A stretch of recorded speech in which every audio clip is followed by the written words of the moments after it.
Hello, America. Hello, America, and welcome to the Glenn Beck Program. So glad you're here. I am a Leninist. I'm a Leninist. Lenin wanted to destroy the state, and that's my goal too. Wait. Would that be good to say that?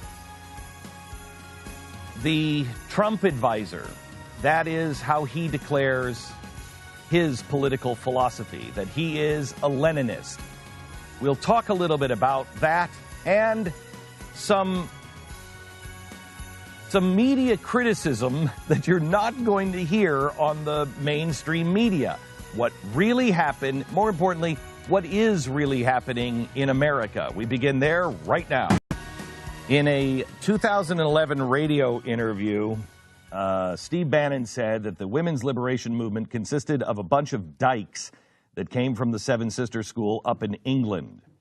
He is accused by his ex-wife of anti-Semitism. He said, quote, he doesn't like Jews and that he doesn't like the way they raise their kids to be whiny brats.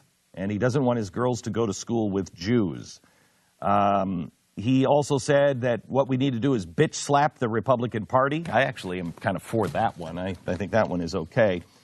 This is the disturbing one. He said this in 2014. I am a Leninist. Lenin wanted to destroy the state, and that is my goal too. I want to bring everything crashing down and destroy all of today's establishment. Yeah, but how old were you in 2014? Right. I mean, can you even remember back that far? What's really disturbing is there are a lot of people that will kind of agree with that. And you'll read in the Declaration of Independence that you have a right to abolish or alter any government that goes awry from protecting the rights. But that's not what's happening. We are talking now about burning down the state. It says you have a right to abolish or alter, but replace it with a government that does do the things the Declaration of Independence says you must do. Nobody's talking about what are you going to replace it with. For instance, hope and change. Change to what? Progressivism. We're going to make progress. Progress to what? I'm going to destroy the system. To replace it with what? And when you say you're a Leninist, I think that eliminates 98% of Americans. I mean, yes. Everybody knows who that is and what that means. If you start out with I am a Leninist, who uses that description? What American uses that description? A radical Marxist. Yeah. Now, I don't think he's a radical Marxist. He likes the idea of burning down the state, which is a very frightening thing. I know that talk radio and the right are saying good things about Steve Bannon, or at least they're playing neutral. Well, I don't really know. I don't know who this guy is. Well, he is on record on his own website of Breitbart saying that Breitbart is the platform for the alt-right. So what is the alt-right? It was defined, again, by Breitbart, and I can never remember this guy's name. Richard Spencer. They defined it as a movement that the leading voice is Richard Spencer, an American. He is a white nationalist. And you'll hear people in talk radio say, well, populism and nationalism is not healthy, but it's not so bad. No. Populism and nationalism is bad. Especially when you're talking about people like Richard Spencer, which Breitbart, in defining what their platform, what they're giving and making Breitbart into a platform for the alt-right, they described it as the leading voice is Richard Spencer. Just do a Google search for Richard Spencer. See who he is, and tell me this is reflective of you. That you want anyone in the White House 2 degrees, 1 degree, 7 degrees from Richard Spencer. This is the kind of thing that we talked about with Van Jones. The question is not if he's next to the president. How is he getting next to the president? What does this say about the president? Now, I personally think that Donald Trump has no idea. I think Donald Trump has not put a second of thought into the alt-right. I think he would use them as useful idiots if he knew. And maybe Steve Bannon is doing that. But that makes him just as dangerous as if he actually believes in it. Because what you're doing is you're winding people up who are part of the neo-Nazis, who are part of the white supremacist groups, who are part of the Klan. You're winding them up and saying, we're your guy. Now, this has happened before. It happens the same way every time. Somebody sees these groups and they say, we can use them. Well, the last guy to do this in America, kind of like this, was Woodrow Wilson. What happened in the teens and 20s under Woodrow Wilson? The Klan grew to outrageous numbers because the government empowered them, because Woodrow Wilson quietly empowered the Klan. They more than tripled or quadrupled their numbers. They were almost dead. And because the president had a tip of the hat to them, they were everywhere in the South, and we had lynchings again. You can look in the 1930s. It was the brown shirt stormtroopers. These were just the Nazi Party. They were not empowered by the government. This was just the Nazi Party. And Hitler empowered them and used them to gain control. But then, what happened? He turned on them because they outlived their usefulness.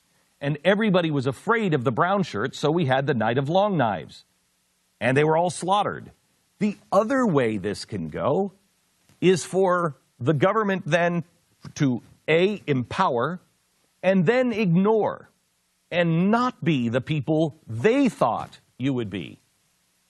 When that happens, then they riot in the streets. Then they get violent. And then the people rise up and they cry out for a leader to do something. That leader is empowered even more to have law and order and get rid of these people, and they do. This is a very bad situation. And unless we take this infection out at the beginning, it's going to be much, much worse. Please, please, I beg of you, I will give the president the benefit of the doubt, the president-elect. I will support the president-elect until he does something unconstitutional or not in the spirit of the conservative and free market principles. I will not assign bad intent to the president, but I do assign bad intent to Breitbart and to Steve Bannon. Steve Bannon knows exactly who these people are, and we know this because he himself and his website has defined who they are. They know who they're dealing with. They have given them a platform and a voice. And anyone who tells you, well, you don't know who's on the message boards, you're right, you don't. But if the Blaze had come out and said, hey, by the way, we're going to be the voice for the alt-right, I'm calling those people to me. And that is exactly what Breitbart has done, and Steve Bannon. Please do your homework, America. This is vital that you understand and you don't put walls up to protect people who are engaged in the alt-right. 99% of the people involved with Donald Trump and supporting Donald Trump, 99% are not, they don't even know what the alt-right is. Please don't dismiss that 1%. This is the time that I told you, you have to be very careful who you're standing next to. I've told you that for years. There's going to come a time where you're going to need to know. They're going to sound just like you. They're going to say all the things, but they're not like you. Be careful who you're standing next to. This is that time. And Steve Bannon is a very, very bad man. I could tell you, I wish I could have the people on the air who have come to me personally. But some of these people are so frightened of Steve Bannon, their hands shake. And these are strong people that I know who have worked with him firsthand. He is a dangerous man. Please do your homework. Now, with that said, I want to have a conversation. Dom Theodore is our vice president of radio, or I don't know what you do exactly, but you run the radio division for The Blaze. I'm just your general manager. Yeah, okay. And you're general manager of radio. Program. Yeah, and you run this program. Ellen Wheeler is our head of content for all of Mercury in my other company. And we were having a conversation this morning about what's happening. Now, yesterday, Pat and I attended a meeting that Steve Deace, who is this unbelievable talk radio host, he called a meeting of some of the people that were never Trumpers and reluctant Trumpers, some of the leading minds that he respects. And he wrote to me and he said, hey, Glenn, we're looking for a place, preferably down in Texas, to hold this meeting. And I said, well, hold it here. If I can come, I want to listen. So we listened. And what the meeting really is about is where do things go from here? What does this mean for the Republican Party? What does this mean for the conservative movement? What is the conservative movement? And what really happened? And so we had this conversation, and I want to start with Dom, because you were telling me a story about, you live up in Michigan, and you said the morning of the election, Donald Trump's going to win because everybody has miscast this. We've missed something very important. Well, yeah, it was really, you know, I live in a really small town in West Michigan, in Mecosta County, and it's kind of north of Grand Rapids. One of the things that stood out to me, walking into the election, I never thought in a million years that Donald Trump was going to win until that morning when I went to go vote. And there were two gentlemen standing outside the voting area, you know, the little town hall. And one of them was, clearly a farmer. You could just tell. It's a farming community where I live. A lot of them in that area. And there was another guy who was kind of a blue collar mechanic. He had grease on his shirt, and you could tell that he probably might have been a mechanic. I'm guessing. But I was listening to them talk, and it was then that I decided that Donald Trump was going to win this thing, and this was the conversation. Never mind 2008. These guys were talking about how they haven't had a good year since 2000, 2001. The recession, prior to the big 2008 collapse. 16 years of hell. Yeah. And these guys, one of them was talking about how he holds down multiple jobs now and makes half the money that he used to make even back then. These folks hadn't had a good year in 16 years. And that's what this was all about. They were simply making a decision based on who they felt. It was a policy matter, not a principle matter.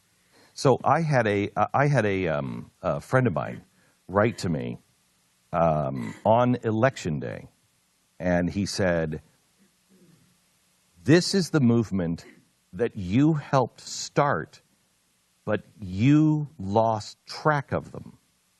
And I wrote back and I said, "How do you mean? I don't have the same principles as Donald Trump does." And he said, No, but I don't think they do either, Glenn. No. He said, "These are the people that you talked to in Ohio during the Rally for America. These are the people you talked to in West Virginia and Pittsburgh and Pennsylvania and Michigan." He said, "These are the people that connected."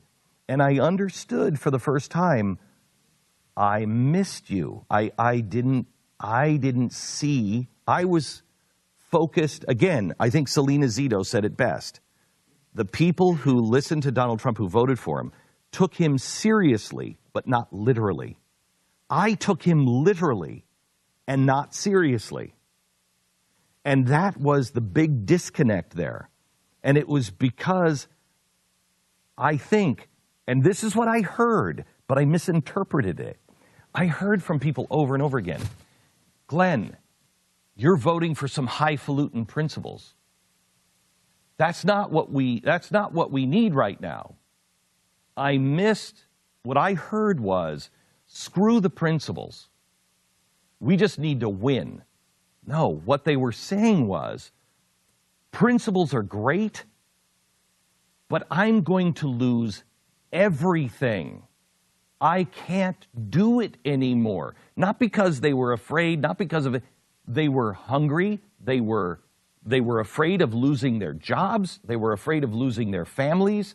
It was where it is intellectual to me. And in some ways, it is not intellectual to me. I am very concerned. I keep 300 people, 246 people employed every single month. And it's all based basically on what I do. I could destroy the company or keep the company going. 246 people. I think about that all the time. That weighs on me all the time. And whoever is in the Oval Office directly impacts my business. And I don't take that lightly. But it's not the same as being somebody who doesn't have a voice, who is working for an industry that the government has been targeting and putting out of business.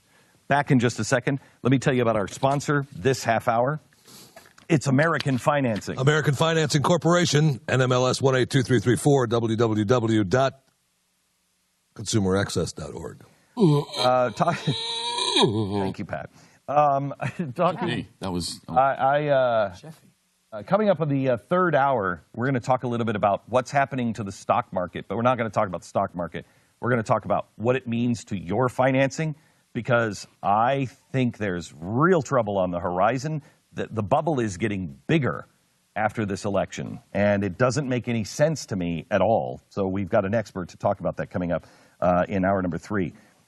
If you are in dire straits, if you're somebody who is now behind and you have high interest loans, please consider a refi. Please consider calling American Financing.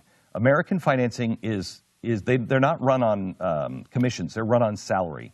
So nobody is trying to jam you into a refinancing instrument that a bank wants to sell you. And what they can do is they can take all your high interest loans, refinance into one lump sum, and you could save $500 to $1,000 every single month. Call 866-750-6551 or go to AmericanFinancing.net. I trust these people. I've known them for years. AmericanFinancing.net, 866-750-6551. America's home for home loans, AmericanFinancing.net. Sounds like a joke, but it's not. The farmer and the mechanic go to a voting booth, and they're talking, and they're saying, you know, I've been behind the 8 ball since 2000, which is the reason why. But they're not hearing, none of them are thinking political philosophy. None of them are thinking about forwarding the conservative movement. None of them, they're all thinking about basic survival. Where's your microphone? Hello? There it is. Okay, go ahead. You know, they don't care about philosophy. That wasn't what this was.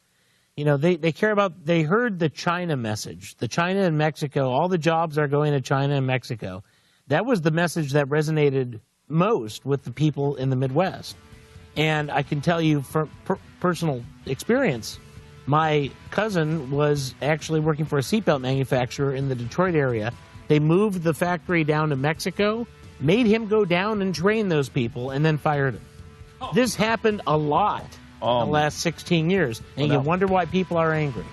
Where do we go from here? Next. Steve Deace was with us, and he's going to come up in about 25 minutes from now. Really smart guy. And he decided that he was going to have a meeting of a lot of people that he really respected and wanted to have a place here in Texas to do it, so we offered our studios. And I sat in, and Pat sat in and listened, and so did Ellen. Now, Ellen is our chief of content, but she also used to be with FreedomWorks for a long, long time. What did you pull out of that meeting, Ellen?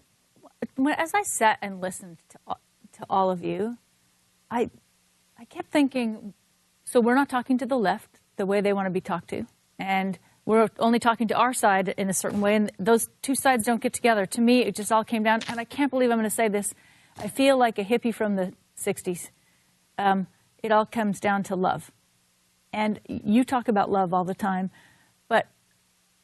and you said it's all about, survival, but that's all about reassurance and love as well. It's all about reassurance, which actually comes down to being about love. You want to be reassured that your life is going to be okay, that what you believe in and how you want to live your life is going to be okay, and that you're going to be free to do the things you want, which comes down to saying, I want to feel loved, and I want to be free to love other people and other things.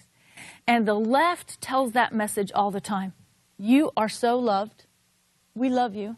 And we want to make sure that you have the ability to love everyone else you want to love and take care of. Mm-hmm. And we don't talk about that. We talk intellectually. We talk about intellectual things. And so the message of we love you and we want you to have the life that you deserve to have or that you want to make for yourself does not come through, even though we believe we're sending that message. Yeah, we believe it. Let me tell you a story. When I was at Restoring Honor in Washington, D.C., we all got together in front of the steps of the Lincoln Memorial, and my very good, almost communist friend, George Lang, he pre-read my script, and then he watched the entire thing. And after he read the script, he said, "You're missing the point, Glenn. Where's the message of love?" And I said, "The whole thing is love." And he said, "You don't say it." I said, "George," and this is a time when I was like, you know what, hush. I said, "George, you don't understand the whole thing. We speak a different language." He said, "Apparently we do, but you're not saying love." And I said, "George, I was like more like Pat, the entire thing is saying that." And I didn't realize that words really make a difference to the other side. I was thinking, we'll show by demonstration. All of this, by what we're saying is, we love you.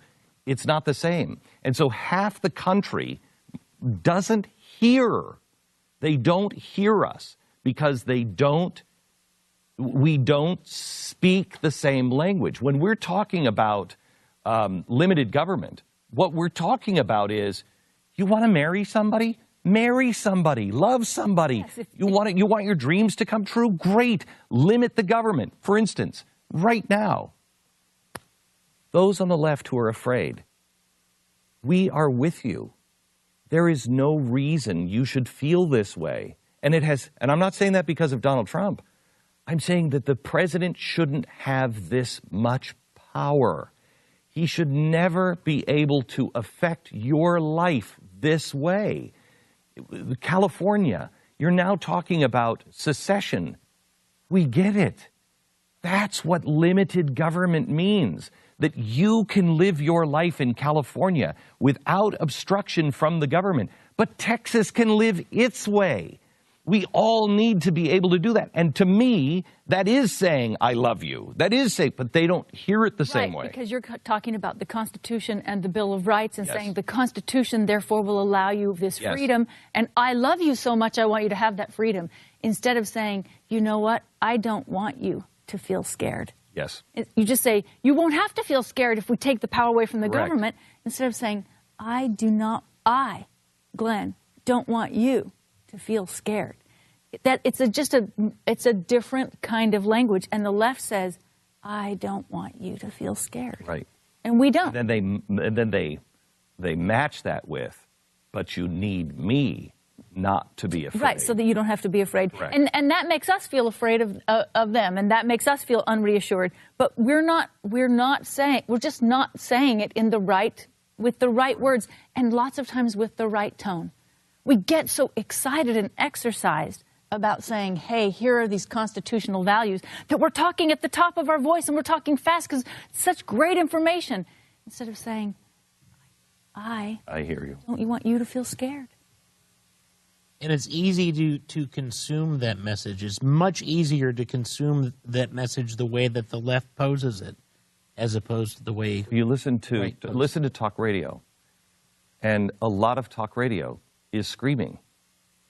Look, and I never thought I would say this, look how popular NPR is right now. And it's quiet and music is playing. Right. It's not, I don't think it is because of the message. I think it is because of the tonality of it. And that tonality feels like, I love you. Right. I heard a talk radio show host I heard a talk radio show host yesterday that righteously was at the top of his lungs.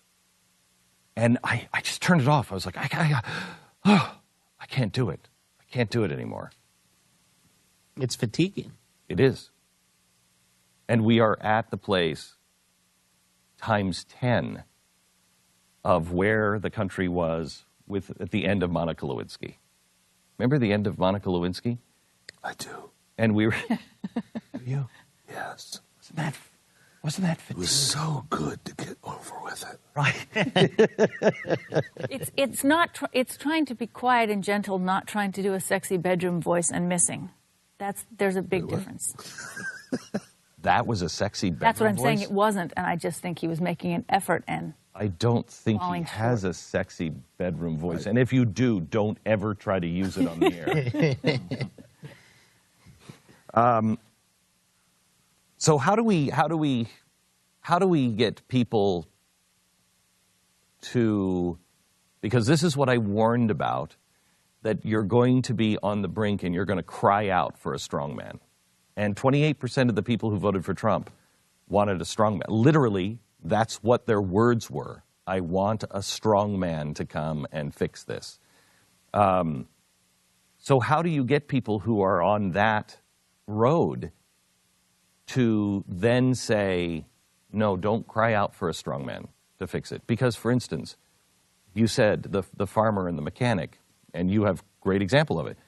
Things are being sent down to Mexico, and bad things are happening. But A, you will hurt business even more by forcing companies to stay.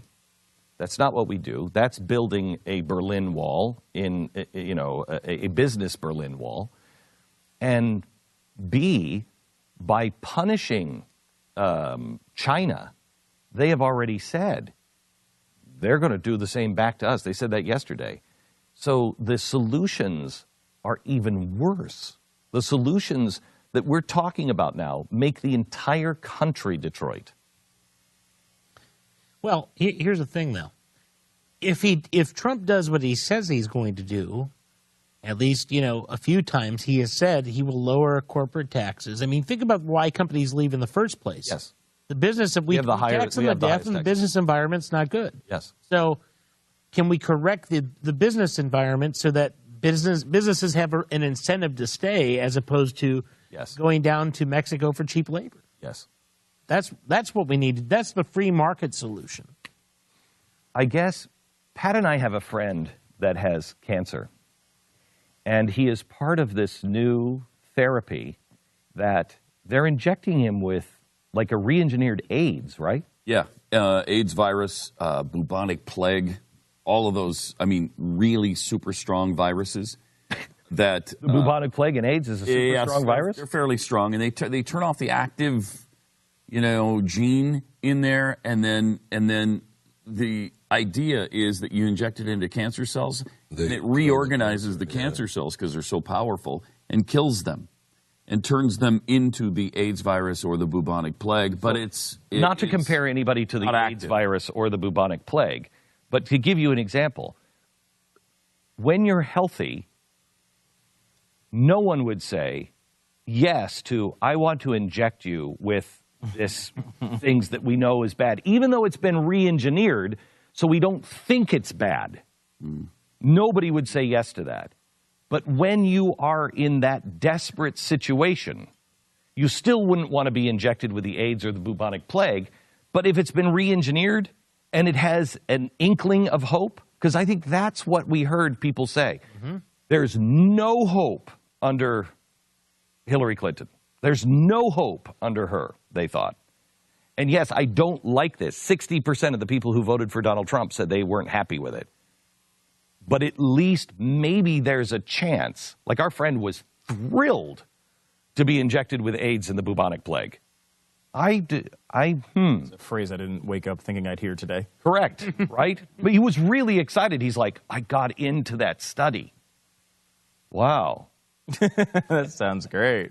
But it gives you a chance to survive. I will say that many people do inject themselves with botulism with no risk of death and do it by choice. I think one of the form of Botox. One of the hopeful things Glenn, though, is that, I mean, people want change and they're willing to risk to get it. And 8 years ago, people voted for change again. And I think if we can look at that and say, people know something is wrong.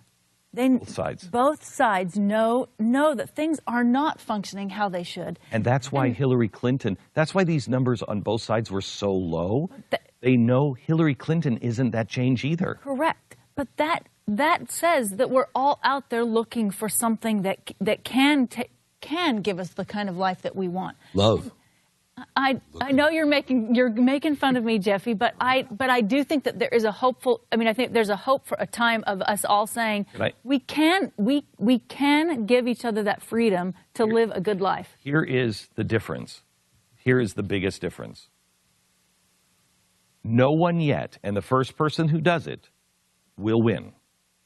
But no one yet has put the structure together of the Declaration of Independence.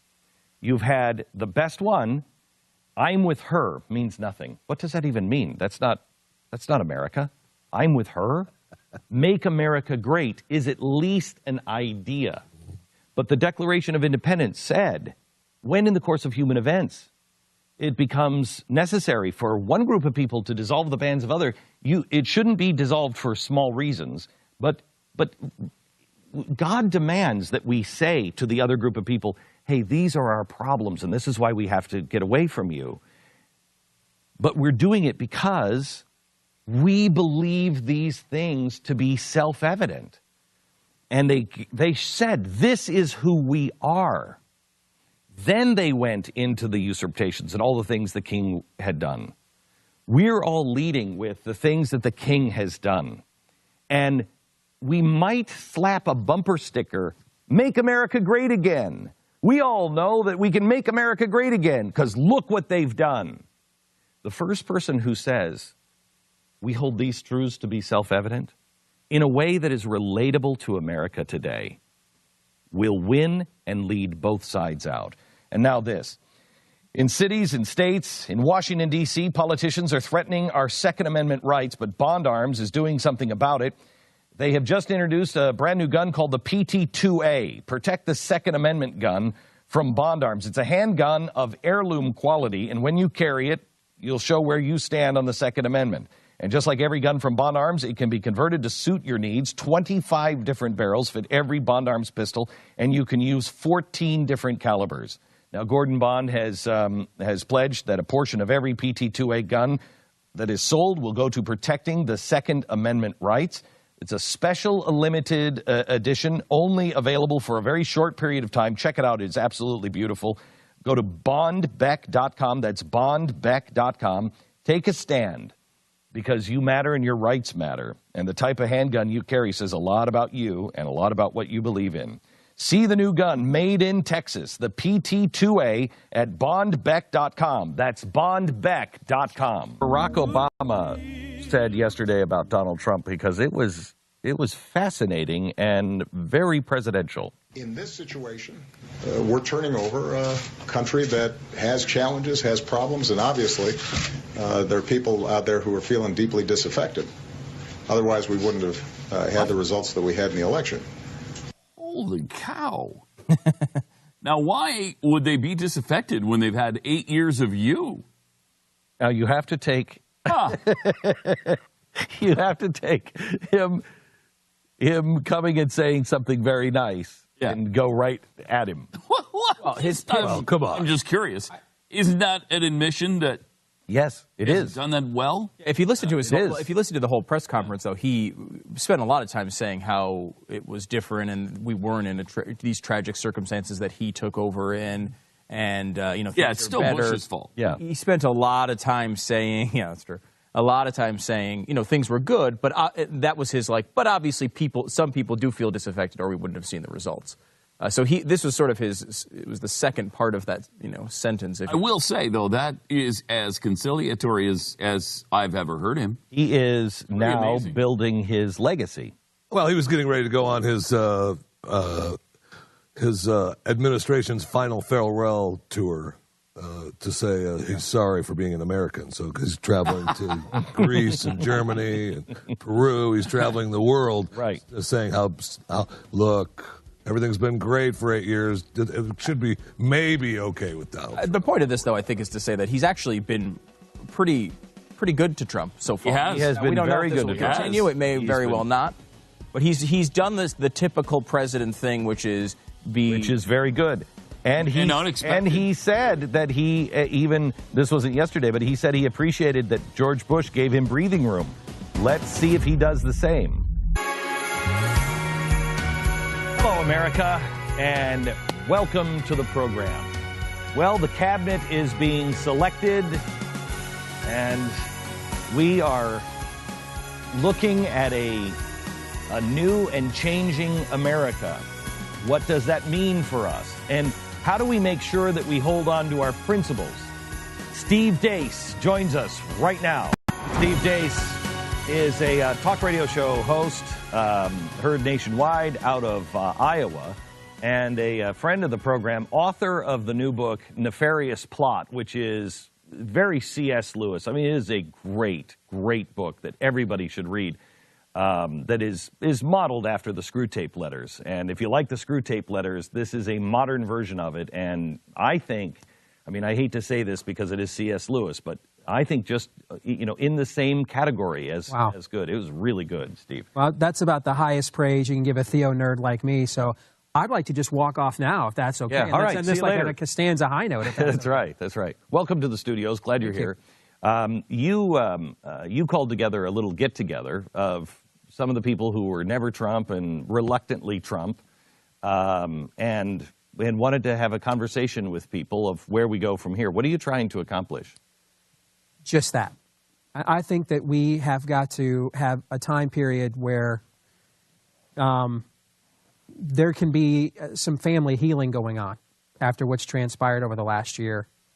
And I think I told you yesterday that I didn't really truly understand how difficult the last 6 and 7 months has been, because it's not new necessarily for me. I'm kind of one of those grassroots rabble-rousers anyway. Mm-hmm. So being on the outside looking in of some of my own friends is almost like a state of being for me. But this took it to a whole new level. And I really wasn't aware until it was over just what the weight of what the last few months was like, feeling like every day I was arguing with members of my own audience, people who put food on our table, who we support us, that make it possible for us to do things like this. Mm-hmm. Arguing with our own peers and our own friends. How many tweets I composed that I had to delete to my own friends because I just couldn't handle some of the things I was seeing, and then wondering how often they were doing the exact same thing to me, right? Mm-hmm. And when I got up the next morning, I was like, holy cow. It was like Katrina and the Waves, that one I'm Walking on Sunshine song came on. It was like, this weight is gone. And I think there needs to be, though, some time to assess where we're at. Because I think strategically we are in a place that we've never been in before as a movement, and that is taking for granted that a conservative movement even still exists, which I have my doubts about that. I think we need to also discuss, what does conservatism even mean? I was on C-SPAN for an hour the week before the election, and I got that question.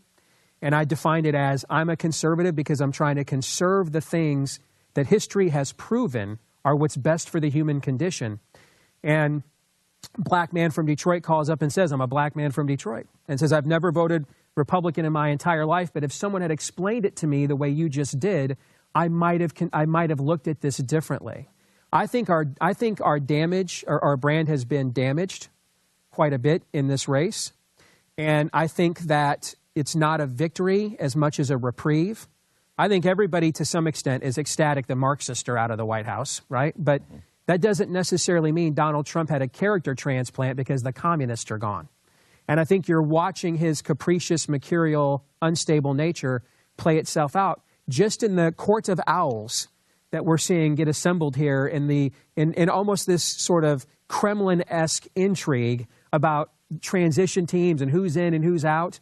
I mean, this happens to all of them. Why is this as a negative? This happens all the time. The transition team. This seems normal to me. We're on like our third transition team. And this thing's been on it for a week, and and there's mixed signals everywhere. And I just think that that's how the Trump camp rolls, though. Well, yes. This happened the whole campaign. Because that's how he rolls. That's how he rolls. No campaign can rise above its own candidate. Right. The candidate is always the one responsible for the outcome of a campaign. We should say that you were a friend and supporter of Donald Trump's for a long time. At first. A long time may be a relative term. Okay. What really changed my mind for good. You endorsed Ted, though, right? Yes, I did. In fact, the Iowa. In fact, there was. caucus. I remember I called Ted up in early July, and I told him, I said, I'm leaning going this way. I'm really thinking about it. I think we do need to burn it down. I think we need something dramatically different. And about a week later, there was an event in Iowa where they had 13 of the candidates show up. It was a leadership summit, and I was the co-MC with Frank Luntz. And I'm sitting there backstage. I'm actually getting ready to meet with Donald Trump again. He's going to come off backstage. We're going to grab a private room, presumably to try to close me as a supporter. And I'm sitting there 20 feet from him when he talks about, I've never asked God for forgiveness because I've never done anything wrong. Right. Which was, to me, that was the big thing that stood out to me, even more than the McCain comments, as offensive as those were. But that was the thing, like, wow, you just walked into a room of 3,000 evangelicals and dropped that bomb. You may not, you don't understand what you're walking into. And then he talked about, well, I like soldiers who weren't captured. And I knew, or I suspected when they walked off of there, that him and his people were going to ask me, how do you clean up this mess? I didn't know what the answer was. So this was not a real men of courage moment, guys. I hit the eject. I just walked out. Because I was like, I wouldn't know how to fix this. It's done. Don't fix it. Go home. Go back to Trump Tower. This is not fixable. Salvage your brand. So, but it didn't hurt him. It didn't hurt him. You know why it didn't hurt him? Is Sam Nunberg, who is still a friend of mine, who was the guy that helped set up Trump's original campaign. Mm-hmm. Sam called me the next day. He had sent me a column that he had ghostwritten for Trump for USA Today in response to this. And he essentially had doubled down on it. And Sam, and the column was, hey, look at all the money I've given to veterans groups. Look at everything I've done. Who are you people to question me? And Sam said to me, hey, Steve, do you like this column? And I said, I think it's forceful. I like it. I go, why? And he said, because I took everything that you put in your book, Rules for Patriots, How Conservatives Can Win Again, the previous book I wrote, and I used that to construct this piece. And I am convinced that is what turned everything around. The first time the media came at him. See, this election wasn't a repudiation of Hillary Clinton. I don't even think it was a repudiation of Barack Obama. I think it was a backlash repudiation of the media. And Trump ran against the media the entire time, ran against them in the primary. Fox tried to kill him in the first debate. They couldn't, and so they ended up shilling for him after that. I think he beat the media, and I think most people as conservatives, guys, define their conservatism not by an objective values or set of values, but by opposition to the liberal media. Explain that. Meaning that I think first of all, we don't have an objective value system. Ask the average conservative, why are you a conservative? And you're probably not going to get a cogent answer. I mean, I was listening to the roundtable you had before I came on, and you talked about the Declaration of Independence. When I go around the country, if I teach in churches or I speak in churches or I preach in the church where I go to back home, if I ask believers, what is the foundation of the Christian faith? Almost every time they're going to tell me it's the Bible. No, it's not. Christ is the foundation of the Christian faith. Paul says if Christ isn't raised, then your preaching is in vain. You're all still dead in your sins. Christianity is about God supernaturally wove his hand into history to roll a stone away and bring a dead man back to life. Did that fact happen or not? If it did, then the Bible is the clarification of how we are how we are to then live in light of that fact. If it didn't happen, then we're free agents to and make this up as we go along.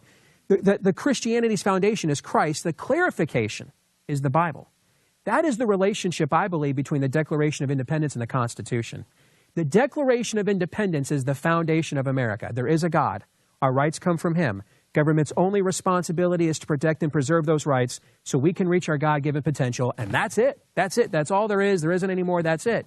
And then the inevitable questions that come along when we have conflicts. How do we resolve those things? The Constitution clarifies those conflicts, but the Declaration is the foundation. How often is that foundation ever uttered, ever, by any conservative? I just gave this speech Sunday. I wish you would have been there because it was that. There's 6 points in the Declaration. And the Declaration of Independence has those 6 points, and that's all you need to know. That is the spirit of America.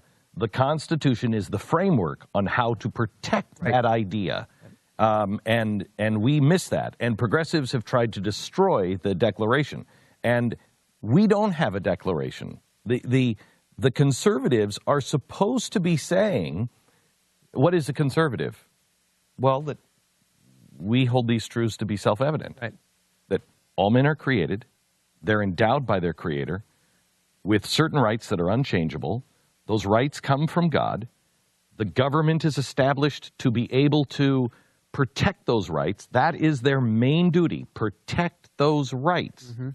That the laws are all based in natural law and the laws of nature and nature's God. So the laws out of the Bible, the big 10 commandments, and what you witness in nature, you can protect yourself because a bear can protect itself, so why can't I? Nature's laws, nature's God, and the last one is, if a government becomes hostile to that, you have the right to abolish it and reestablish a new government that will protect those rights. I mean, that's it. That's the whole idea of America in a nutshell. I know it sounds like we're having a Cleon Skousen class in here, but that's what it is. That's what we're supposed to be conserving. I don't know what most of conservatism is. And it's easy for me to say I don't have, one of the 10 biggest shows in the country. I haven't written 5 New York Times bestsellers, but it seems to me like most of conservatism is selling out conferences and selling widgets. Yes. And it's not an advancement of a set of principles, let alone policy. Does anybody know what the Sam Hill conservative policy actually would be? Forget even defining our principles. Let's say we define those. How would we go about governing accordingly? Has anybody even seen in their lifetime, except for maybe the first half of Ronald Reagan's first term before the rigor mortis of Washington set in, has anybody ever actually seen what governing along those lines would look like beyond just framing the principles? No. And you ask a conservative, what does it mean to be a conservative? Well, I believe in God, and I believe in traditional marriage, and I believe that people should work hard and we should have less, welfare, whatever they want to say. They make it about the policies. What does it mean to be a conservative? There are certain ideas that are universal and everybody knows. That we were created by a God. That God gave us rights. We've established government to protect those rights. And the minute those rights, the government starts to abuse those rights, we have a right to abolish it. That is the conservative idea. And if we can all start to say those things, because, I was looking, if you look at the Bill of Rights, everybody's looking for a place where we can come together now. Well, what are we going to do on global warming? What are we going to do about Planned Parenthood? What are we going to do about... We're so far beyond that. We have no cornerstone anymore. We have no baseline anymore. So we're just winging it on all of those. There's nothing to be able to say, well, our polar star says that we have to do X, Y, and Z. What is the plumb line of American culture? What is that? There is none. There is none. There is none. And it is the idea of the Declaration of Independence and the framework of the Constitution. And I know I could go to any college campus. I could go to Berkeley and say, do you believe in freedom of press, that press shouldn't be restrained? Now, this is changing, but right now we still have, press, there's a freedom of press. Yes, there's a freedom to assemble peacefully. Yes, there's a freedom to question the government. Yes, there's freedom of religion. That one is beginning to change too, it is. Because we have abused both the press and religion. Right. There's a fascinating article at 538 today, which is Nate Silver's site, and it talks about how Americans may be too religious to accept socialism. And if I wasn't down here hanging out with you all today, here's what I would do on my show if I was on the air on my show tonight. I would go on the air and ask my audience, why is this true? Why is America, how come if a people are religious, they will reject socialism? And I will guarantee you most of my audience, unless I explain it to them, won't know. Won't know. And it's because, obviously, if the state's going to be God, there can't already be a God. Yes. That's why socialism either precedes or proceeds secularism every single time. I don't believe we are too religious for socialism. I don't think we are either. But but here's what's fascinating. My point is how often we had to see, because Fox, InfoWars, and Drudge wouldn't do it. And so we saw the mainstream media vetting Trump during the primary according to his lack of conservative orthodoxy. The liberals were doing it. Now 538, a liberal analytical site, is now explaining to us essentially conservative apologetics, why we won't accept socialism because we're still too religious. They're making our arguments for us better than we currently make them. By the way, that's not good, guys. No, because they're making those arguments so they can understand it and dismantle it. They're deconstructing us better than we are constructing ourselves. And the fact is, I think that most people have been convinced by the left now that socialism and Christianity are one and the same. Yes. I mean, way too many people believe that Jesus was a socialist. Yes. I just read another article about that. Yeah, easy. And the rest of the people think that socialism, and I'm not making this up, think socialism has something to do with social media. Yes. Socialism just means the promotion of Facebook and Twitter. There was a poll a few years ago that found something like 6 out of 10 people that had held elected office felt the Electoral College was a place that you went to get trained on how to get elected. So there you go. Now this, if you are going home for the holidays, will you be able to see if your home is safe? This is the time when people break into people's houses, beginning really this weekend, all the way through the holidays. They are on hard times, or they just know you've got extra stuff, and they're going to take it. Simply Safe Home Security now has Simply Safe security cameras. These are brand new state-of-the-art cameras that are all Bluetooth. They connect to the sensors in your Simply Safe alarm system. If your system detects something, the camera automatically turns on and records it. So somebody comes home, you get a recording. Somebody breaks a window, you get a recording. You can see everything that is happening at your home at any time. And if somebody is trying to break in, when the police are called by the Simply Safe system, the police can then download the video and you have the evidence. Check out Simply Safe and their brand new cameras today at simplysafe.com. Go to simplysafebeck.com. That's simplysafebeck.com. Steve Deace is with us, the talk show host and also author of the new book, Nefarious Plot, which I can't recommend highly enough. Just a great book. Steve, so where do we go from here? What happens now? Because people are hurting, and they are looking for somebody, and they are dismissing people like, I mean, even those in the conservative movement are dismissing people like Steve Bannon. The media is now saying Steve Bannon is a bad guy. They're absolutely right on this, but the media has such a bad relationship with the American people. By them saying he's a bad guy, only makes people say, well, he must be a good guy. Yeah, I mean, they're doing their best to inoculate Steve Bannon from criticism at this point. And I said this, PBS called me the day after the election, asked me to come on a roundtable and discuss from a conservative viewpoint how they missed the Trump phenomenon. Mm-hmm. And I pointed out to them that, you guys are disconnected from America. And I asked them, how many people in your newsroom right now at PBS, how many are pro-life? How many of them go to Mass once a week? How many of them go to church? How many of them even considered voting for Donald Trump? Like a single person.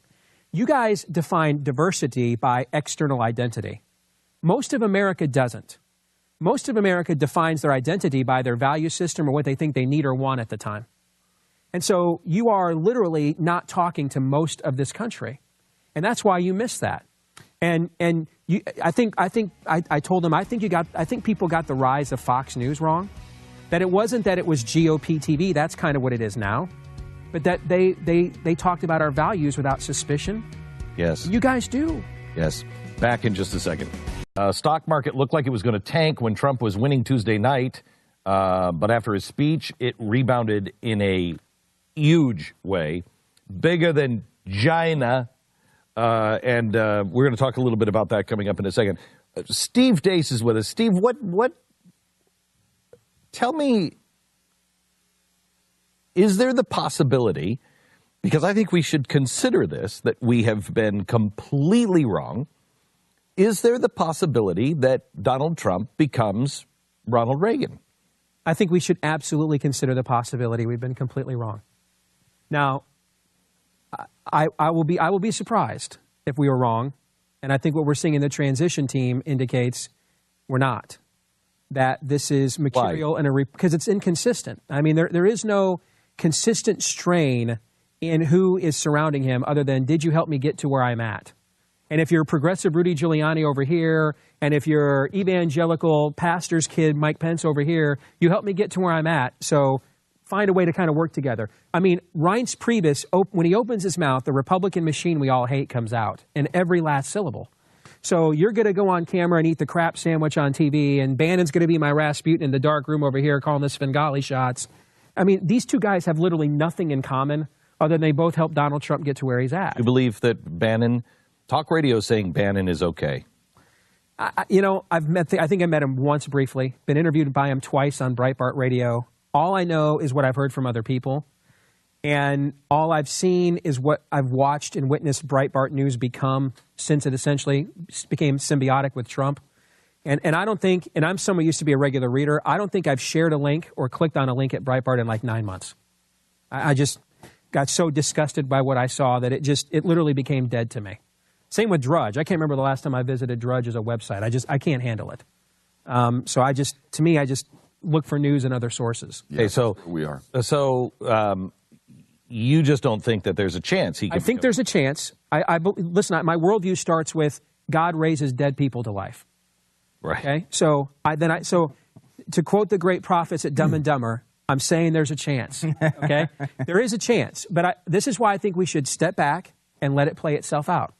Now, I think the early returns are mixed at best, and the real pressure. What do you disagree with on his appointments? First of all, I wouldn't have Rudy Giuliani anywhere near my administration. Why is that?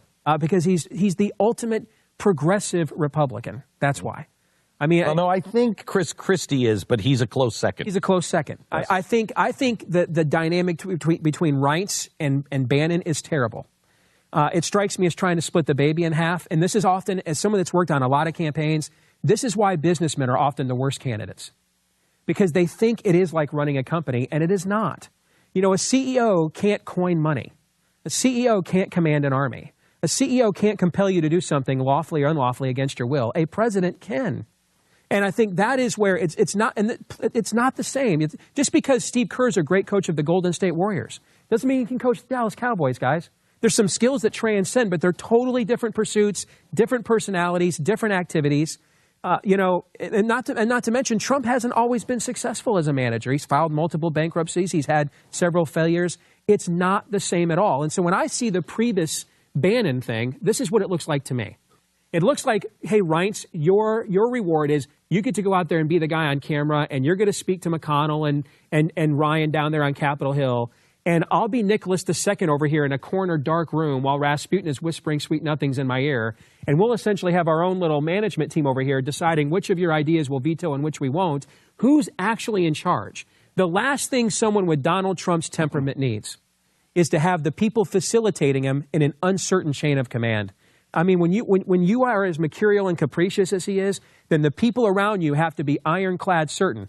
You know, it's a little bit like in football. If the head coach is not Mr. Game Manager, then the assistant coaches need to be real X's and O's people.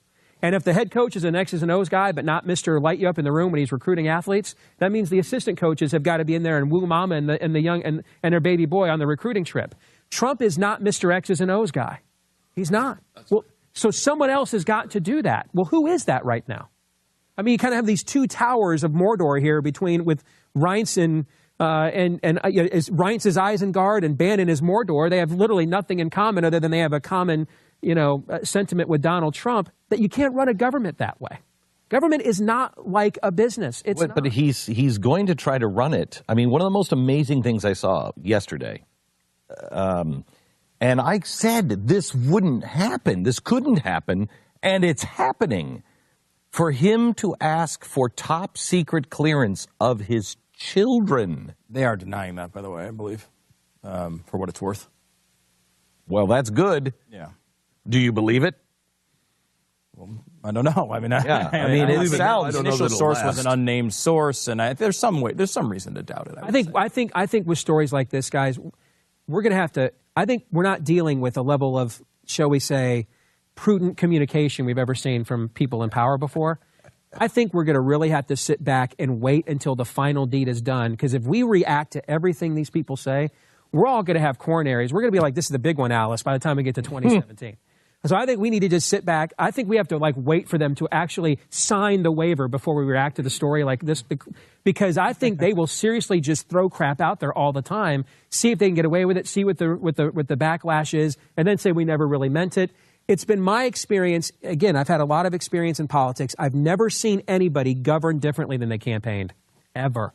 It is who they are. That's what my problem was with Donald Trump. He would say, "I'm not this guy," but your whole life shows that you are. Right. You don't generally change.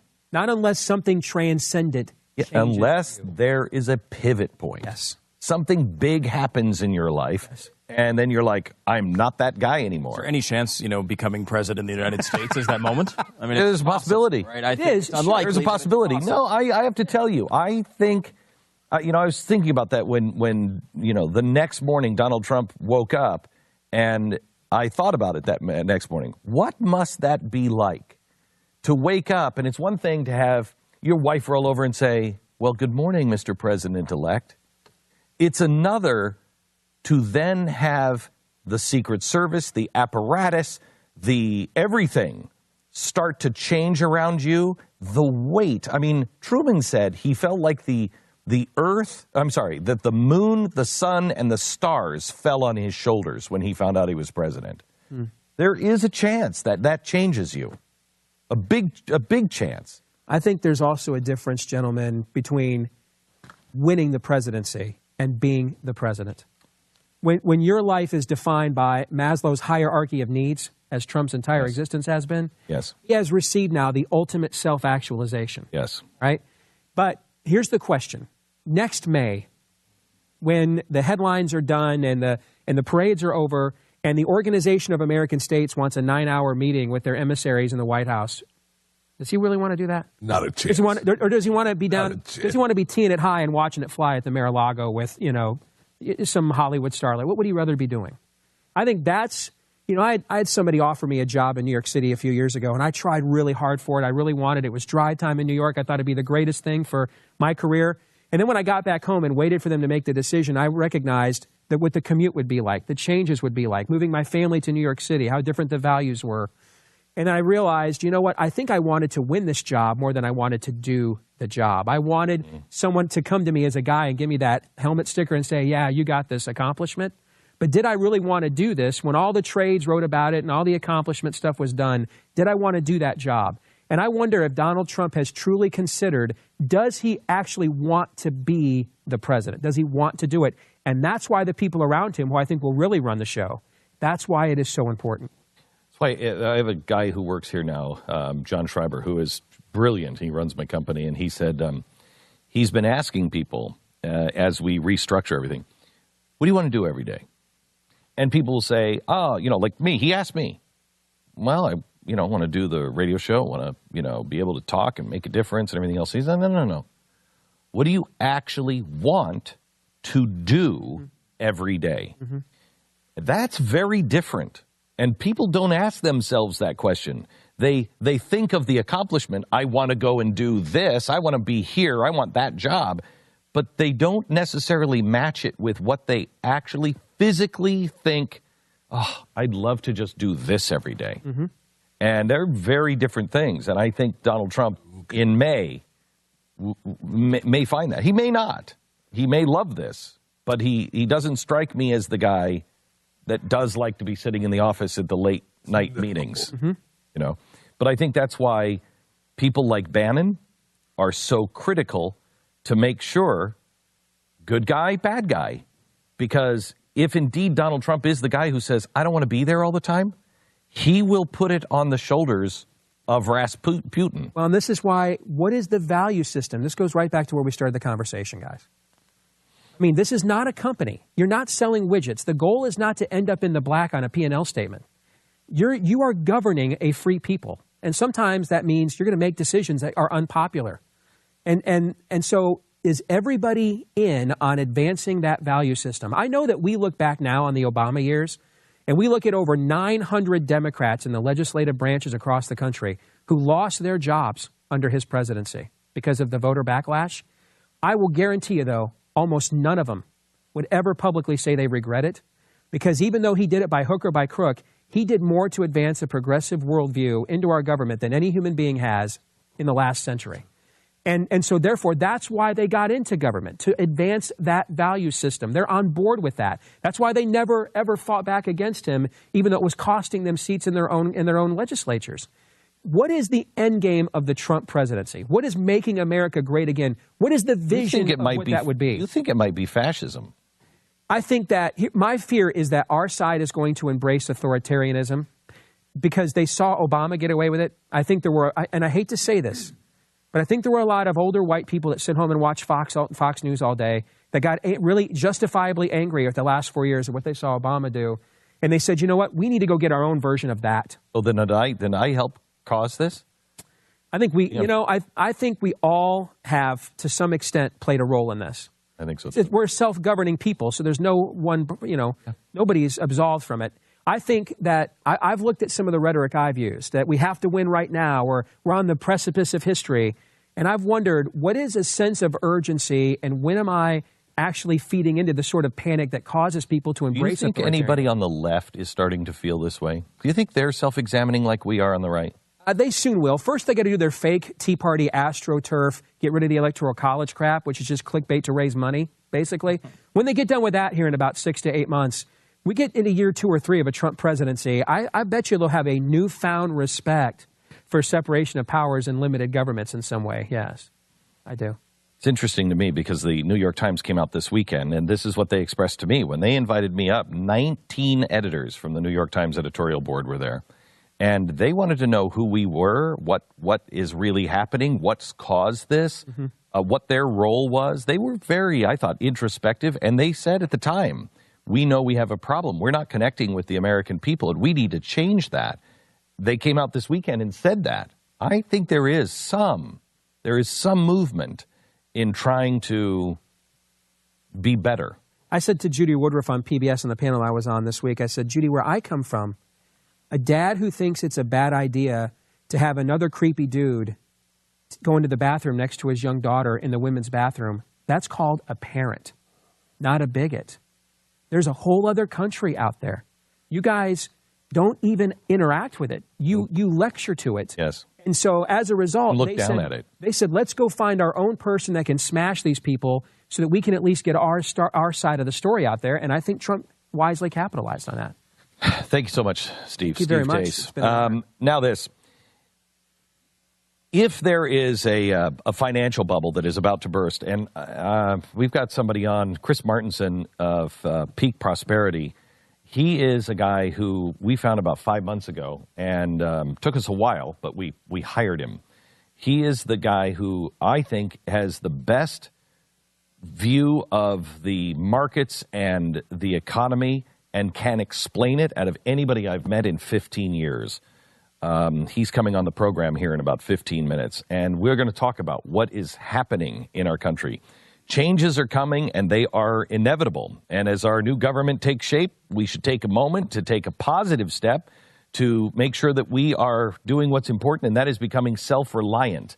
Whether it is because you could lose your job, somebody else in the family could lose your job, you fall on hard times, or there's a major catastrophe, we should have food supply, at least 3 months.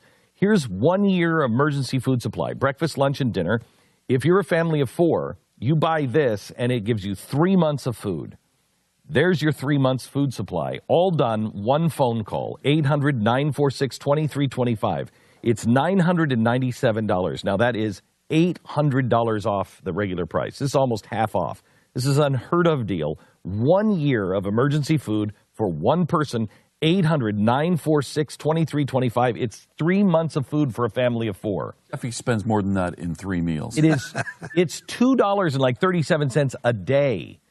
$9.97 only at preparewithglenn.com. Preparewithglenn.com, 800-946-2325.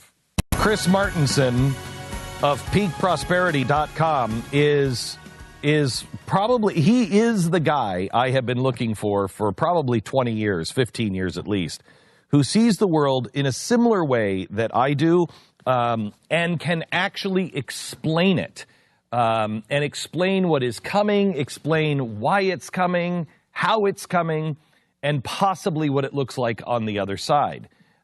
He's been on with us a couple of times, but because of contracts, he couldn't, and so we figured out a way to get him into a contract with us, and we're grateful that he is with us, and I have big plans for him to be able to teach us exactly how this all works and what possibly is coming, and how we should, and what we should be aware of. Welcome to the program, Chris. How are you, sir? Well, Glenn, I'm doing very well. Thank you for that kind introduction. Chris, tell me, I was watching the stock market on election night, and it cratered almost 1,000 points, and then it turned around and it took off. Can you tell me, this makes me really nervous because nothing has changed. It's all on speculation, and it's already a giant bubble. Can you tell me, is there any good news here happening? Is this all bad? What is this? Well, Glenn, I get to hobnob with a lot of people who've been in, say, running hedge funds for 30 years, and the more experience people have in this so-called market we have right now, the more confused they are.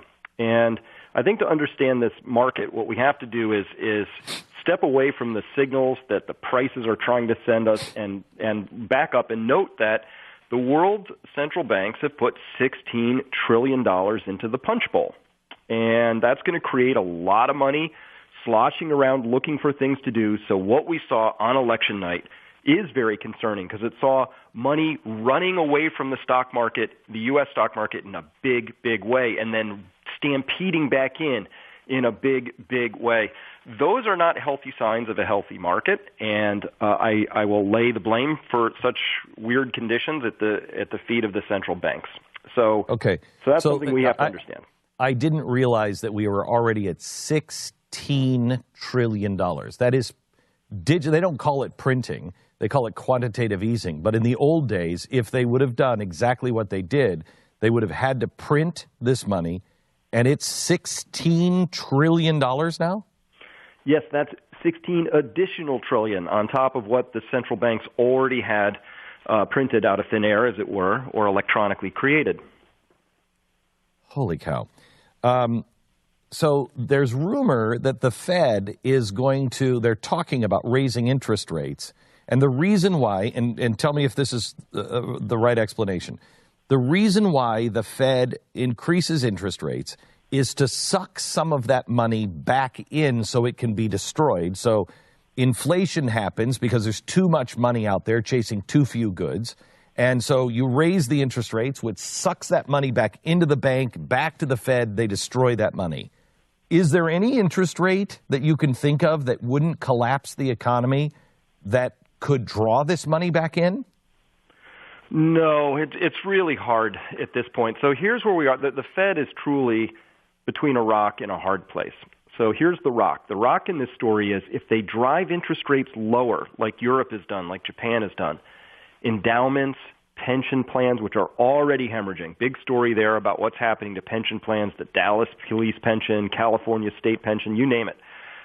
Those are just dying on the vine here. So the rock is lower interest rates. Those are going to kill savers. It's going to kill people on fixed incomes. It already is.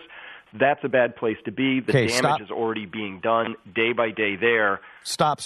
Why is that happening? Why is that damage being done to savers and to pensions? Why is that happening? Well, it's happening because the Fed had this idea that if it made interest rates down at 1% or 0%, that they could rescue the credit markets, which is a fancy way of saying make sure the big banks have healthy earnings incomes. So they did that. But so far, savers, because remember you used to get 5% on your savings account, like if you had money in the bank, hey, you got 5% just because it was in the bank. Now you get what, 0.5% on a 6-month CD, something like that. Well, what happened? Where did that 5% go? What happened to it? Well, that was $1 trillion of interest income that has not gone to savers. But where did it go? Because, see, the Fed is a distributor. It doesn't create anything. It distributes.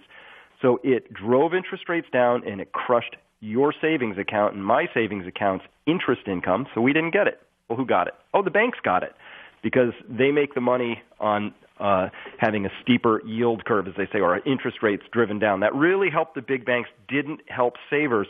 So that's also really crushed pension plans, because they tend to keep a lot of their money in bonds. They're getting 0% on those bonds. They're expecting, requiring, needing, Glenn, to get 7 or 8% just to meet their obligations. They're not getting it.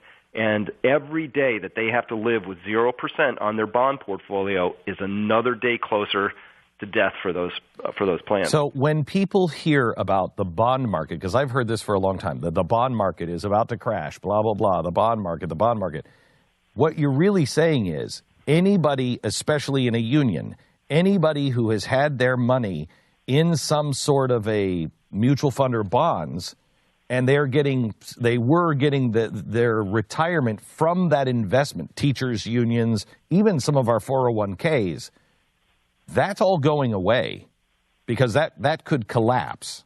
Is that right? That's absolutely correct. So if we can just take one example, Chicago, poorly run, terrible. They gave away way too much. Let's not get into why they got into so much trouble, but they had their plans are so underfunded that the statistic I heard is that to just make the firemen's pension in Chicago whole, meaning this could pay out all of the pension promises it's made to already retired and soon-to-be retired firemen, in Chicago, they would have to put a one-time $50,000 per household tax in order to make that one plan solvent. Oh, and of course, they're not doing that. They can't do that, so nobody talks about it. But when we don't talk about these things, they don't go away. So we get to experience them as part of the political upheavals that we're seeing, which are people saying, hey, you've sucked all the economic oxygen away from me, and it hurts. And while they were doing that, it went to a very tiny minority, who are well connected in this story. So, Chris, what I'm concerned about, and I think if people understand what is happening, and you understand, okay, the bond market goes down. Most people hear, oh, well, that's something about Wall Street, and I don't really care because I'm not connected. Well, yes, you are. On bonds and mutual funds, most of us are directly connected to those, especially in retirement. When that happens, who is in charge, and what we do and how we hold our nation together is really important. How do we hold a nation together? First of all, is there a way out to make that work? And B, if it doesn't work, how do we hold a society together that feels now that they've had their retirement and their life savings stolen from them? Well, the first part is, until and unless you recognize the problem exists, you can't get started on talking about what you might do about it. This is a giant issue that's in front of everybody's eyes. I talk to people who actually run big pension plans. They're screaming about it. It just doesn't have traction. Politicians don't want to talk about it. It's too uncomfortable. But for people who are thinking, oh, well, if that happens, I don't have a public pension, to those people I would say, well, you know somebody who does, right? This affects every community. It's going to affect all of us, and that gets every teacher, every firefighter, every police officer, everybody who's in public service, and half of the nation is now in public service. It's a very big number, and so you get to part two, which is, well, what happens when, not if, but when we experience those losses? And the issue is, can we hold the nation together? Well, what you're hinting at there, which we all saw in the aftermath of this most recent election, there are real social consequences when you have people who have been economically marginalized, or in this case, damaged. It's a very real thing. So to some people, I've said, Chris, this election was really tough. I can't imagine it being any worse. And I say, oh my gosh, if you think this is the high watermark of our national distress, come look at these charts with me, because these charts say we're just getting started. When does this hit, Chris? Well, I think there's no no math function. It hits when people finally recognize that it's a real issue. And we know it's a real issue, but critical mass of people are starting to catch on to that. Notice that in Dallas, I mentioned it already, but the Dallas Police retirement fund is so underfunded that police there are retiring as soon as they can and taking their lump sum distributions because they know it won't be there. And every time somebody does that, of course, it hurts that pension a little more, but it's the only sane thing a retiring person could do, be to do that. It's already circling the drain. And just that one pension alone, if they had to try and make it whole, will break the budget of Dallas. And so if they try and make it, so then Dallas has to choose. Are we going to fix our bridges? Are we going to keep our schools open? Or are we going to pay off retired police officers? And that's just the police officers' pension. We haven't discussed. And you know how they're going to choose, and then all those people have worked their whole lives with a promise of something that was never, no one was ever able. These unions and the politicians colluded and lied and knew if they would sit down with an actuary that none of these things would actually happen, but they all just went along with it because it was politically expedient for them. That's exactly right, Glenn. And it is a tragedy that's coming, but it's right in our faces. And, of course, the thing that you touched on there I think is the most important, which is that sense of injustice. When people have been openly lied to, you've broken that social contract on a number of levels, and then why should they stick to the rest of the social contract? That's right. That's really what's at stake here. It's really important.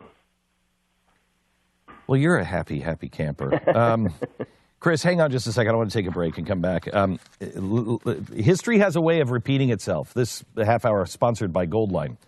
The total number of homes with foreclosure filings has jumped 27% from October to September. It is the biggest jump in monthly foreclosure filings since August of 2007. If you're just joining us in this last half hour, you may have an understanding now why I keep saying principles and hold on to each other are so important. If we don't hold on to each other and if we don't change our behavior, if we don't reach out to each other, we will tear each other apart when all of this stuff hits. And it's happening on Main Street, and it's a lot different than what's happening on Wall Street. Do your homework and get the facts, and please consider gold. Goldline is the only company that I trust. I bought gold from Goldline years before they were buying commercials from me. I was a nobody when I started buying gold from Goldline. Call and buy with confidence after you do your own research. Make sure you read their special risk information. They'll give you everything. They're completely transparent. Really think about it. Really study it out. And if it's right for you, then make your purchase at Goldline. 1-866-GOLDLINE. 1-866-GOLDLINE or goldline.com. Carson has turned down a cabinet position. He was offered a Department of HHS, and he has turned it down.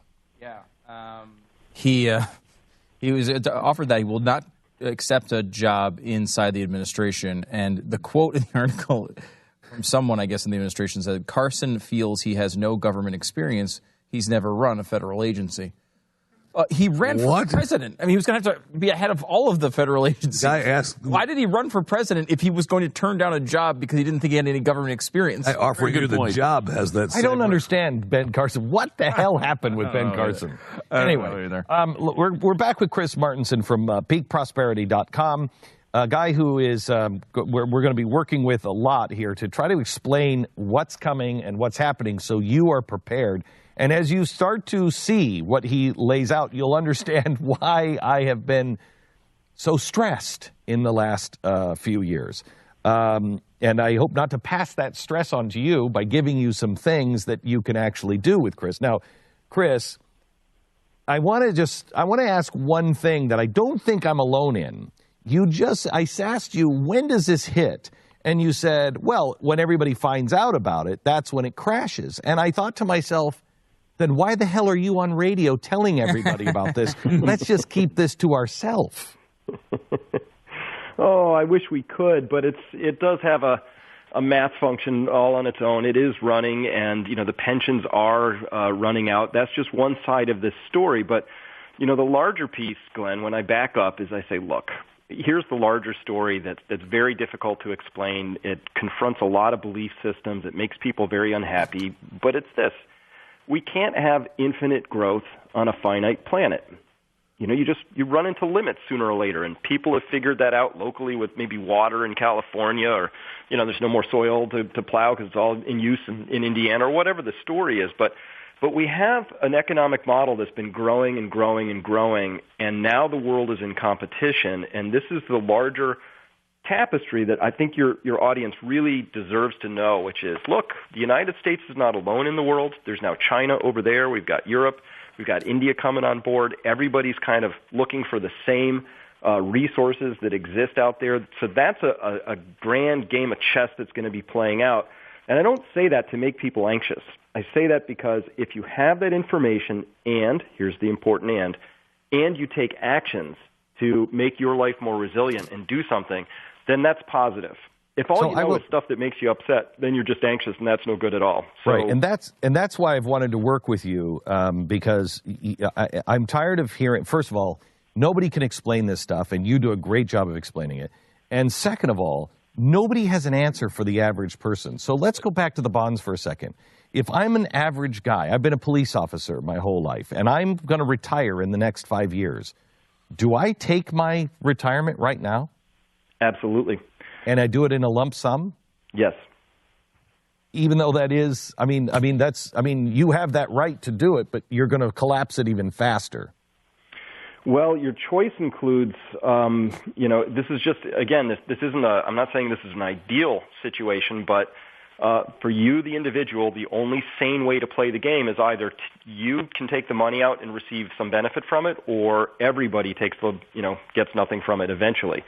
So it's just how it plays out, and, none are so poor as those who only have money. So my story is never just about the money. That this resilience story has to go well beyond into something I heard you talk about just before we went to the break, which was your social capital.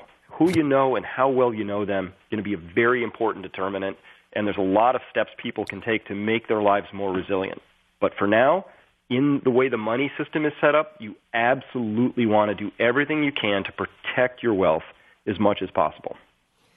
How fragile, I thought that this market in this country was much more fragile than it is. I've been saying this since 2004 or 6, that this, first the housing bubble, and I thought 2008 would have been the big one, and I think it would have been had we not bailed it out with TARP and everything else.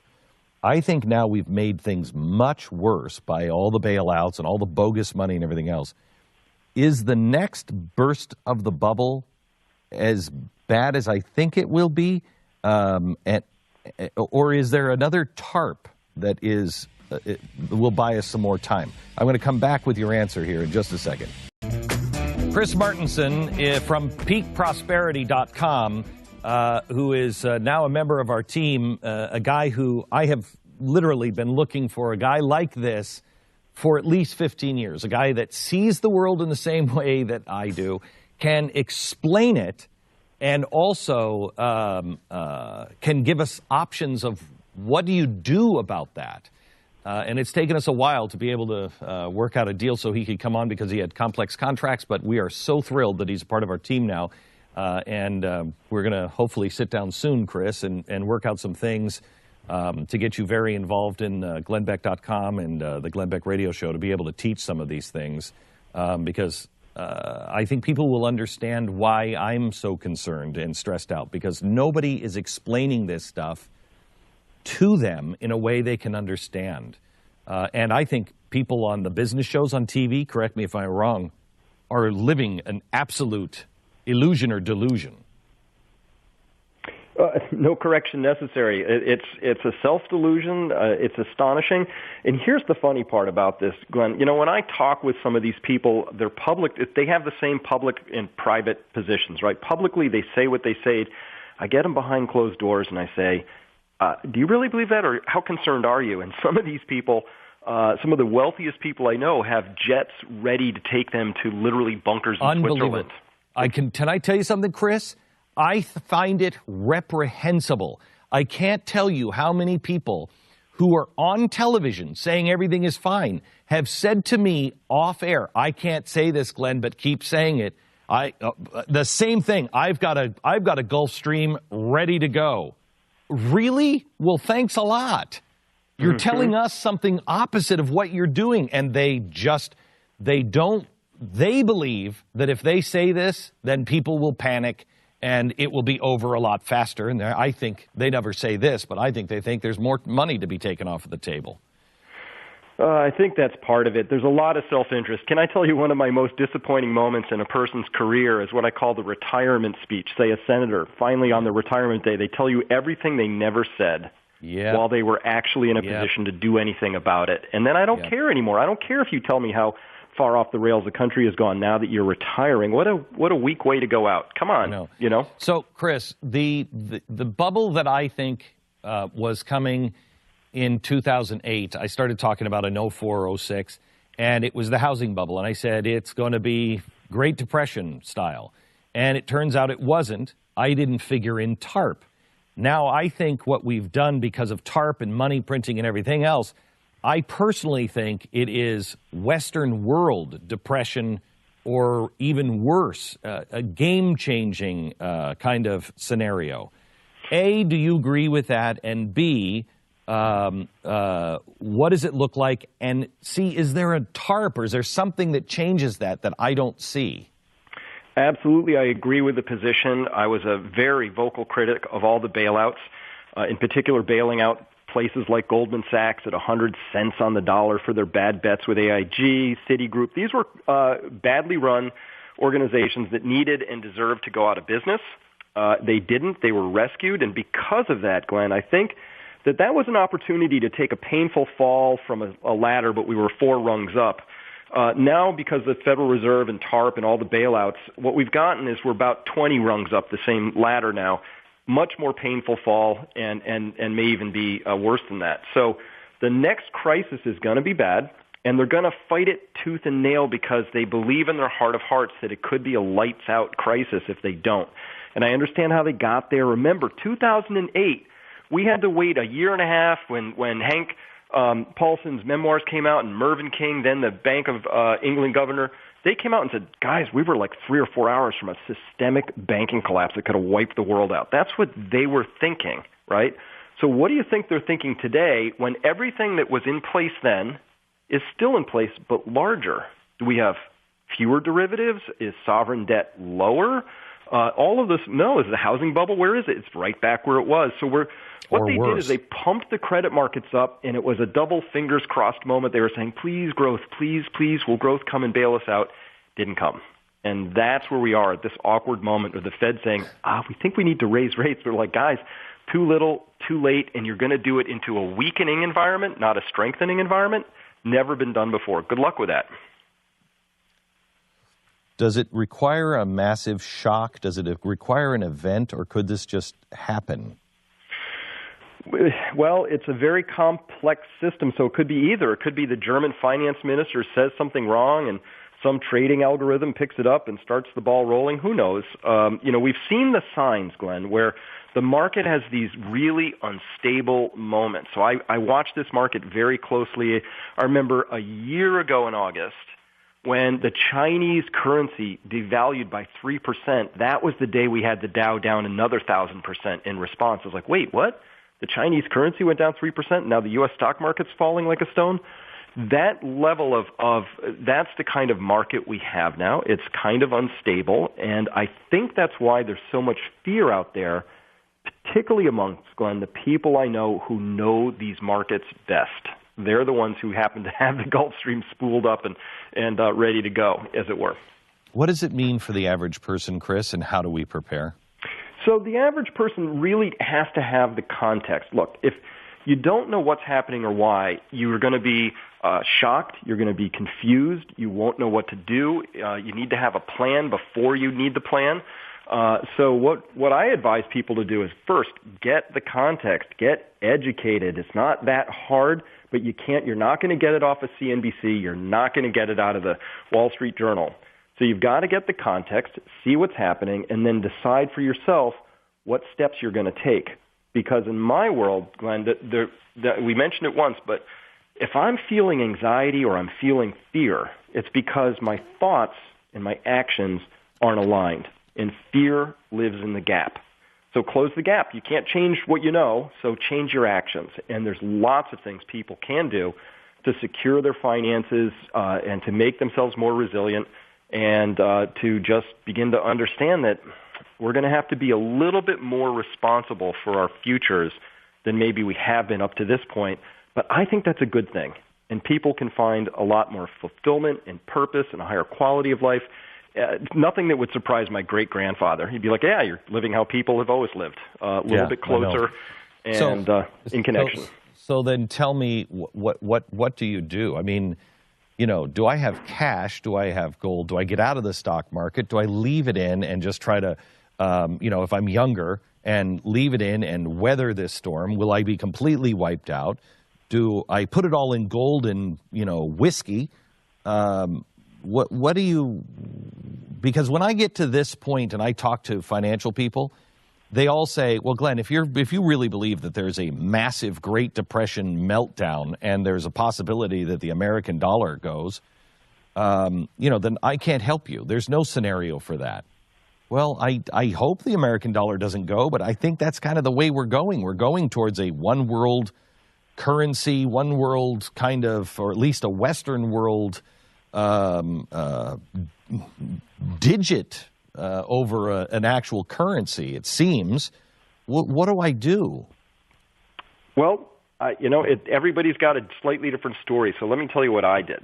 I took almost all of my money out of the stock market, out of the bond markets. I have a pretty good chunk in gold and silver at this point in time. Two words, I own them for separate reasons. And I own my home free and clear because I had the capability to do that. I have a lot of cash built up, and I'm waiting. And I have a list of things that I would really like to own at some point because my model, the thing I believe is going to happen, there will be another crisis. The Federal Reserve will overreact. They're going to. You asked, do they have another arrow in their quiver? Sure, they do.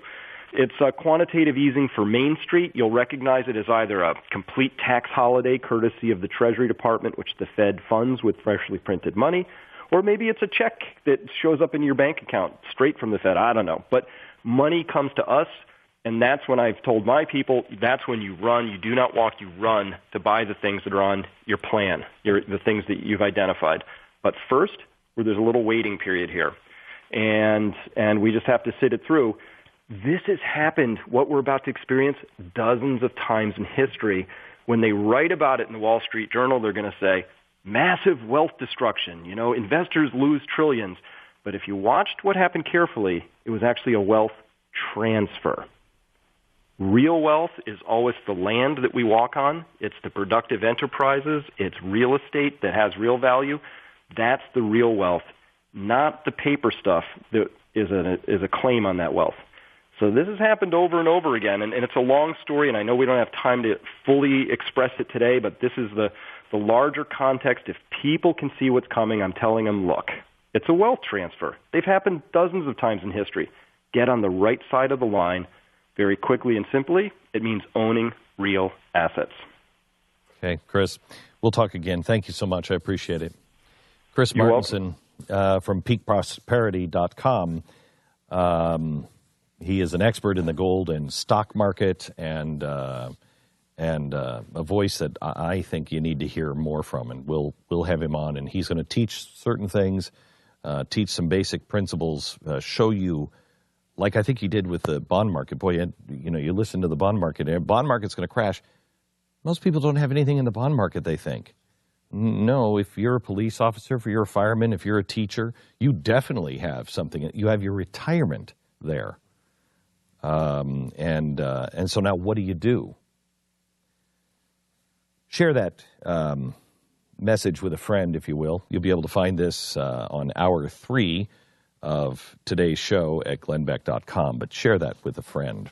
And now this from LifeLock, one of the world's largest social media sites facing a multi-billion-dollar class action lawsuit for invading users' privacy. They use the use of facial scanning technology, tags people in photo, and it has raised concerns about the exposure to identity theft. The images can be more valuable than credit card numbers and the address because of your biometric data that serves up as unique identifiers. Now they're stealing our faces. Make sure you have LifeLock. If you're a LifeLock member and you become a victim of identity theft, their U.S.-based team will work to resolve your case. Now, nobody can prevent all identity theft and monitor all transactions. It's just not possible. However, LifeLock is the best in the business at protecting your identity. And right now, for a special 15% discount, go to lifelock.com or call 1-800-440-4936. Use the promo code BECK15. It's 1-800-440-4936. Offer ends the last day of December, so do it now. 15% savings at BECK15 is the promo code. 1-800-440-4936. Promo code BECK15. 1-800-440-4936. lifelock.com. Welcome back to the program. We have a brand new Mercedes-Benz from Plano, Mercedes-Benz of Plano, Texas. They have been so gracious to give us this Mercedes-Benz to raffle off. 2016 Mercedes-Benz CLA 250C. Pretty sweet. It's really. I was outside the building the other day. Got a chance to look at it, and I think, like, I've gone over the rules. I think I can enter. No, I don't believe you can. I think I can enter. No, I don't believe you can. I think the rules are going to let me in. Well, I believe that you have purchased a car for $80. I have. I've actually got a car for under $80. For under $100. I spent $80 on a car. It was one of my first cars. I made payments on that. I paid the guy $20 a week for a month. And he finally, after a month, he said, "Just come and get the car. Get it out of my driveway." But I made money on that car because I had a drunk guy hit me. And so the insurance company gave me money for it. So if I get this $100 Mercedes, think of the money I make for that. Right. Huh? Right. It's always a scam. It's always... Yeah, it's never just like, hey, wow, I got a car, I'm going to keep the car. It's always a way to make money on it. Yep, there's got to be a way to turn it Does it require a drunk guy to make money on this Mercedes? I mean, it's possible. Possible, yeah.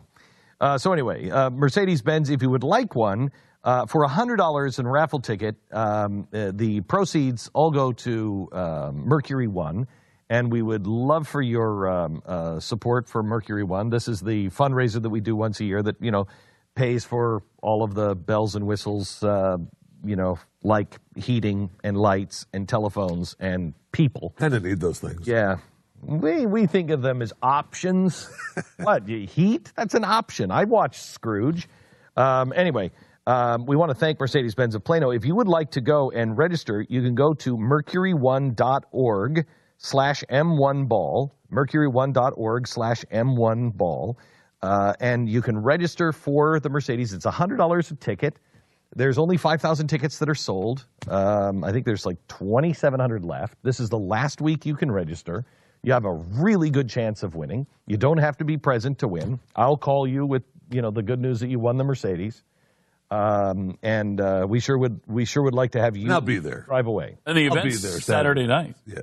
Saturday night. Yeah, that's the ball. Saturday night. It's coming Saturday. So I'll be there. You won't need to call. You can just say my name. Yeah. It is Jeff Fisher. And I'll just come up and get the keys. You can't win. At the Intercontinental in Dallas at 6:30 on Saturday, Dana is going to be hosting this. We're all going to be there. Country music star Sarah Evans, who is really good, she's going to be performing. We want to thank the Vineyard family for being our chair this year. They're the people that do Babe's Chicken, which I was really disappointed to find out we're not having Babe's Chicken as food, but whatever. If you would like to go to the M1 Ball, it is this Saturday night. We would love to see you there. mercury1.org/M1ball. Grab your tickets there. All of the proceeds go to Mercury One. Let's practice. And the winner of the Mercedes-Benz is... Not Jeff Fisher.